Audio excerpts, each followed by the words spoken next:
बहुत पुराने समय की बात है। किसी गांव में दो बहनें थी। एक का नाम था सुखिया और दूसरी का नाम था दुखिया। दोनों का भाग्य उनके नाम जैसा ही था। दुखिया गरीब थी और बहुत दुखी रहती थी।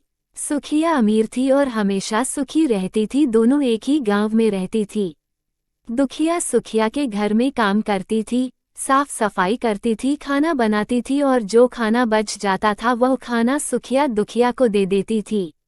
इसी तरह दुखिया का घर चलता था। समय बीतता गया। दोनों को बच्चे थे। सुखिया को दो पुत्र थे और दुखिया को भी दो पुत्र थे। जब जितिया का व्रत आया तो दोनों बहन जितिया का व्रत रखी थी। दुखिया सुखिया के घर में काम करती थी। व्रत के दिन दुखिया ने सुखिया के घर जो चावल फटका उससे जो खुरदी निकला वह अपने लिए रख ली और साफ चावल सुखिया को दे दी। फिर साग को चुनी, साग के पत्ते को डंठल से अलग की, बढ़िया वाला साग सुखिया के लिए रख दी और जो डंठल था वह अपने लिए रखी। अब दुखिया ने सुखिया के घर का सारा खाना बना दिया और अपने घर चावल की खुरदी और साग की डंठल लेकर गई बनाने के लिए। खुरदी का चावल और साग की डंठल बनाकर वह खाना अपने बच्चों को खिलाए और खुद भी खाए। उसके बाद दुखिया सोने चली गई। आधी रात में एक बूढ़ी औरत उसके घर पर आकर दरवाजा खटखटाती है। तो दुखिया पूछती है, कौन है? तब बूढ़ी बोलती है, बेटा हम हैं। दुखिया ने उठकर फाटक खोला और पूछती है, अम्मा आपको क्या चाहिए? इतनी रात में आप यहाँ किस लिए आई हो? बूढ़ी बोलती है, बेटा मुझे बहुत भूख लगी है, कुछ खाने को दे दो। दुखिया उसे घर के अंदर ले आती है और कहती है, हम लोग बहुत गरीब हैं, आज मैंने चावल का खुरदी और साग की डंठल बनाया है, क्या आप खाएंगी? तो बूढ़ी कहती है, हाँ क्यों नहीं खाएंगे, हमें बहुत भूख लगी है, हम वहीं खाएंगे। दुखिया अंदर जाकर खुरदी का चावल और साग की डंठल लाती है और बूढ़ी को देती है खाने के लिए। बूढ़ी खाना खाने के बाद कहती है कि मुझे अच्छे से कुछ दिखाई नहीं देता, इतनी रात के अंधेरे में मैं अपने घर कैसे जाऊंगी? तो दुखिया कहती है, कोई बात नहीं, आप यहीं पर सो जाइए, सुबह अपने घर चले जाइएगा। तो बूढ़ी दुखिया के घर में ही सो जाती है। फिर थोड़ी देर बाद उठकर बूढ़ी बोलती है, बेटा मुझे दीर्घ सिनका लगी है, कहाँ करूं? तो दुखिया कहती है, मेरे घर में बाथरूम नहीं है, इसलिए आप उधर कोने में कर लीजिए। बूढ़ी पूछती है कि बेटा भड़ भड़ करें या छर छर करें? दुखिया नींद में थी तो वह कहती है, माताजी भड़ भड़ कर दो, मैं सुबह साफ कर दूंगी। फिर थोड़ी देर बाद बूढ़ी पूछती है कि बेटा मैं अपने हाथ कहाँ साफ करूं? तो दुखिया कहती है, आप मेरे सर में अपने हाथ को साफ कर लीजिए। जब सुबह होती है तो दुखिया को ये सब सपने के जैसे लगता है कि सोते समय मुझे कोई सपना आया होगा। वह ज्यादा कुछ नहीं सोचती और नदी में नहाने के लिए चली जाती है। जब वह नदी में नहाती है और अपने बाल धोती है तो उसके बालों से होते हुए जो पानी बहता है वह सोने का पानी होता है।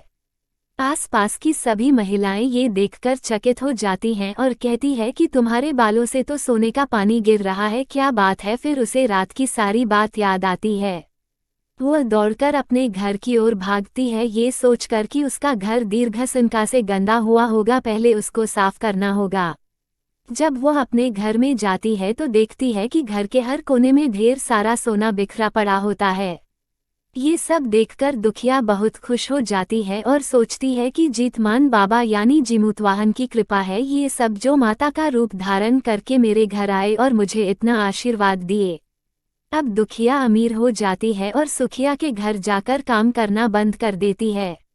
दुखिया जब अपना व्रत पूरा करती है तो अपने पुत्र से कहती है कि जाओ मौसी के घर से तराजू लेकर आओ, ये तौलने के लिए कि यह सोना कितना है। बच्चा बहुत खुशी से सुखिया मौसी के घर जाता है और तराजू मांगता है तो सुखिया पूछती है कि तराजू पर क्या तौलना है? तो बच्चा बोलता है, मेरे घर में बहुत ढेर सारा सोना है, उसी को माई तौलेगी। सुखिया कहती है, खाने के लिए तुम्हारे पास कुछ भी नहीं है और सोना तौलोगे, मुझसे झूठ कहते हो। तो बच्चा कहता है, नहीं मैं झूठ नहीं बोल रहा हूँ। सुखिया सोचती है जब तराजू मांगा है तो कुछ ना कुछ तो जरूर तौलना होगा, इसलिए वह तराजू के पीछे गोंद लगा देती है कि जो कुछ भी तौलाएगा वह इसमें चिपक जाएगा।